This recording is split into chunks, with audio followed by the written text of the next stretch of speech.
ஐயா வணக்கம். வணக்கம் வணக்கம் ஐயா, இப்போ வக்பு வாரிய சீர்திருத்தம் கொண்டு வந்ததுலேருந்து முக்கால்வாசி முஸ்லீம்ஸ் சப்போர்ட் பண்ணுறாங்க அதுக்கு.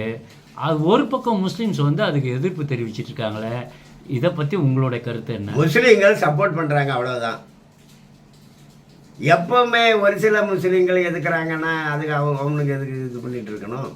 அந்த முஸ்லீம் தான் வக்பு வாரியத்தில் திருடுறவனாக இருப்பான், அவன் தான் கொள்ளையடிக்கிறானா இருக்கலாம். அதாவது வக்பு வாரியத்தில் ஒரு 8 லட்சம் ஏக்கரா நிலம் 2013 வரைக்கும் இருந்தது. 18 லட்சம் ஏக்கரா நிலம் 2013 வரைக்கும்.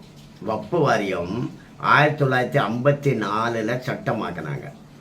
1995 காங்கிரஸ் கட்சி அதில் ஒரு திருத்தம் கொண்டு வந்தது. 2013 காங்கிரஸும் திமுகவும் சேர்ந்து மீண்டும் அதில் ஒரு திருத்தம் கொண்டு வந்தது. அப்படி 2013 திருத்தம் கொண்டு வர்றதுக்கு முன்னாடி 18 லட்சம் ஏக்கரா நிலம் வக்பு வாரியத்துக்கு சொந்தமாக இருந்தது. திருத்தம் கொண்டு வந்த பிறகு 10 வருஷத்தில் 21 லட்சம் ஏக்கரா நிலம் சொந்தமாயிடுச்சு. அதாவது 13 வரைக்கும் 18 தான், திருத்தம் கொண்டு வந்த பிறகு 21 லட்சம், இப்போ 39 லட்சம் ஏக்கரா நிலம் சொந்தமாக இருக்குது. இந்த திருத்தம் என்னன்னா, வக்பு வாரியத்தில் இருக்கிறவங்க இந்த ஏரியா எல்லாம் வக்புக்கு சொந்தம் அப்படின்னுக்கிட்டு அந்த பதிவு அலுவலகத்துக்கு நோட்டீஸ் அனுப்பிட்டோம்னா பதிவு அலுவலர் அதை சரி பார்க்கக்கூடாது. அது சொன்னால் சொன்னது தான். இத்தனை 633 சர்வே, 634 சர்வே, 635 7 8 9 40 வரைக்கும் வக்புக்கு சொந்தம் அப்படின்னுக்கிட்டு வப்பில் ஒரு 4 பேர் இருப்பாங்க. அவங்க 4 பேர் முஸ்லீமாக இருப்பாங்க. அவங்க ஒன்று எழுதி அந்த ரெஜிஸ்ட்ரார் ஆஃபீஸுக்கு அனுப்பிட்டாங்கன்னா அவங்க அதை மறக்கக்கூடாது. அப்போ அதில் நான் ஒரு வியாபாரம் பண்ணிகிட்ருக்கேன், என் வீடே அதில் இருக்குது அப்படின்னாலும் கூட நான் போய் மாஜிஸ்ட்ரேட்டு கோர்ட்டில் போய் கேஸ் கொடுக்க முடியாது. கேஸையே எடுக்க மாட்டாங்க. இது வப்புக்கு எதிராக அதெல்லாம் கேஸே எடுக்க முடியாதுன்னு சொல்லிடுவாங்க. போலீஸ் ஸ்டேஷனுக்கு போகக்கூடாது. அப்படியெல்லாம் திருத்தத்தை காங்கிரஸ் கட்சி 2013 கொண்டு வந்துடுச்சு. அப்படி திருத்தத்தை கொண்டு வந்து வப்புன்னு சொன்னால், இப்போ அண்ணன் தம்பிக்கு சொத்து தகராறுன்னு வச்சுக்கிடுங்க. ஒரு அப்பா ஒரு 150 ஏக்கரா வச்சுருக்கிறாரு, ஒரு சொத்து தகராறு வந்துடுச்சு, ஒரு ரொம்ப சீரியஸாக சண்டை வந்துடுச்சு அப்படின்னு வச்சுக்கலாம். அப்போ அதில் ஒருத்தன் என்ன பண்ணுவான், தம்பி முஸ்லீமாக மாறி அவனுடைய சொத்தில் ஒரு பகுதியை வப்புக்கு எழுதி கொடுத்துருவான். உடனே வப்பு என்ன பண்ணும், அந்த சர்வேயில் ஒரு சின்ன பகுதி வப்புக்கு இருந்தாலும் வப்பு இந்த சொத்து சர்வேயும் எங்களுக்கு சொந்தம்னுக்கிட்டு எழுதி கொடுப்பான். அவன் எழுதி கொடுத்துட்டான்னா அவன் இந்த சர்ப்ரைஸ் சார் பார்ப்பான், வப்பா வப்புன்னா அவ்வளோதாங்க அப்படிமா. போலீஸ் ஸ்டேஷன் போனால் வப்புக்கு எதிராக ஒன்றும் பண்ண முடியாதுங்க. ஏன்னா 2013 காங்கிரஸ் திமுக கொண்டு வந்த சட்டம் அது. நீங்கள் எங்கே போனாலும் வப்புக்கு எதிராக ஒன்றும் பண்ண முடியாது. இது ஒரு கிரிமினல் இல்லை, இது பெரிய மோசடி அநீதி. இது வந்து பயங்கரமான அநீதி. இது பைத்தியகாரத்தனம். ஆமாம், பைத்தியகாரத்தனமான விஷயத்தை காங்கிரஸும் திமுகவும் செஞ்சிருக்காங்க. அப்போ வப்பை இப்படி கொடுமையாக்குனது திமுகவும் காங்கிரஸும் பண்ணது.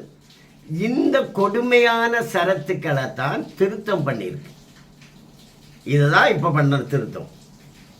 இது வந்து முஸ்லீம்களுக்கு எதிரானது. அப்படி எந்த முஸ்லீம்கள் எல்லாம் ஆதரிக்கிறவங்க எல்லாருமே என்ன கேட்குறாங்கன்னா, இப்போது இந்து அறநிலையத்துறை இருக்குது, இந்து கோயில் இருக்குது, ட்ரஸ்ட் இருக்குது, கோயிலேருந்து சாப்பாடு போடுறாங்க, ஏழை பிள்ளைங்களை படிக்க வைக்கிறாங்க. ஆனால் வக்ஃபில் இருந்து எந்த ஏழை முஸ்லீமை படிக்க வைக்கிறாங்க? யாருக்கு உதவி பண்ணுறாங்க? யாருக்கும் பண்ணுறது இல்லைங்க. இது ஒரு பெரிய மோசடி கொள்ளையாக இருக்குது. இந்த கொள்ளையில் அதிகமாக ஈடுபட்டிருக்குது திமுக. திருச்சியில் கலைஞர் அறிவாலயம், இங்கே அறிவாலயம், அண்ணா அறிவாலயம், அங்கே திருச்சியில் கலைஞர் அறிவாலயம்னு இருக்கான், பல ஏக்கராக இருக்குது. அது எல்லாம் வந்து வப்பு சொத்தான். அப்போ இந்த வப்புக்கு இப்போ அண்ணன் தம்பி சண்டைனா வப்புக்கு நீ ஆக்கிக்கிட்டு இந்த தம்பி முஸ்லீமாக மாறினாம்ல, அவனுக்கு சொத்தில் ஒரு பெரும் பகுதியை கொடுத்துருவான், வப்பு கொடுத்துருவோம். நீயே அதை பார்த்துக்க, நீ வந்து 10 ஏக்கராவுக்கு 250 ரூபா வாடகை கட்டினா போதும் அப்படின்ட்டு ஒன்று எழுதி கொடுத்துருவான் வப்பு. அப்போ வப்புக்கு நீ எடுத்து தம்பிக்கு கொடுத்துருவான், அண்ணனை ஒன்றும் இல்லாமல் ஆக்கிடுவான், அப்படி ஆகிடும். அப்படி அந்த அந்த சட்டத்தை 2013 வந்த சட்டத்தை பயன்படுத்தி இப்படியெல்லாம் கூட செஞ்சுக்கிட்டு இருந்தாங்க. அதனால் இந்த மாதிரி என்ன செஞ்சிட்டு இருந்தாலும் இதுவரைக்கும் நடந்திருந்தாலும் அதெல்லாம் செல்லாது.